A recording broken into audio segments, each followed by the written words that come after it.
আজকে যাব আমরা ওয়ার সেমেট্রি। নাম শুনে কি মনে হচ্ছে মুক্তিযুদ্ধের সাথে জড়িত কোনো জায়গা হবে, তাই না? প্রথমে আমিও ভাবছিলাম, কিন্তু এমন কিছুই না।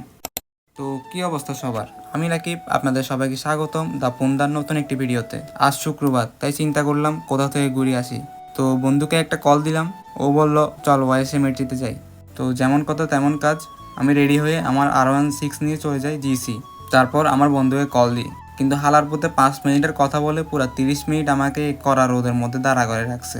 এরকম বেড়া আক্তার বেড়ি নিয়ে কোথাও গেলে এরকম দেরি হবে, এটাই স্বাভাবিক। তো যাই হোক, এরপর আমরা আস্তে আস্তে জিসি মোড় থেকে গোলপাহাড় মোড়ে চলে আসি। এরপর আমরা আমাদের লোকেশনের দিকে যেতে থাকি।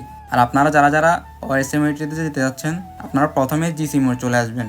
এরপর সেখান থেকে আস্তে আস্তে গোলপাহাড় মোড়ের দিকে এসে মানুষকে জিজ্ঞেস করলেই ওরা দেখিয়ে দিবে ওএসএমএটি। জিসি মোড় থেকে মাত্র 5 থেকে 10 মিনিটের রাস্তা, হেঁটেই চলে যেতে পারবেন।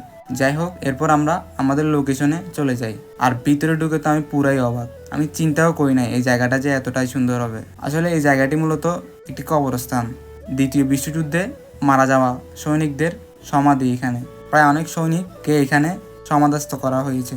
দ্বিতীয় বিশ্বযুদ্ধের পরবর্তী সময়ে ব্রিটিশ সেনাবাহিনী এই সমাধিসৌধ প্রতিষ্ঠা করে। সূচনা লগ্নে এই দ্বিতীয় বিশ্বযুদ্ধে নিহত সৈনিকদের প্রায় 400টি সমাধি ছিল।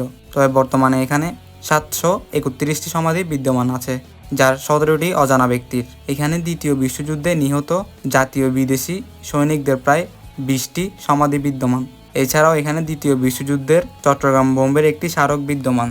তো যাই হোক, অনেকক্ষণ ঘোরার পর প্রায় 4টার দিকে আমরা ওইখান থেকে বেরিয়ে যাই।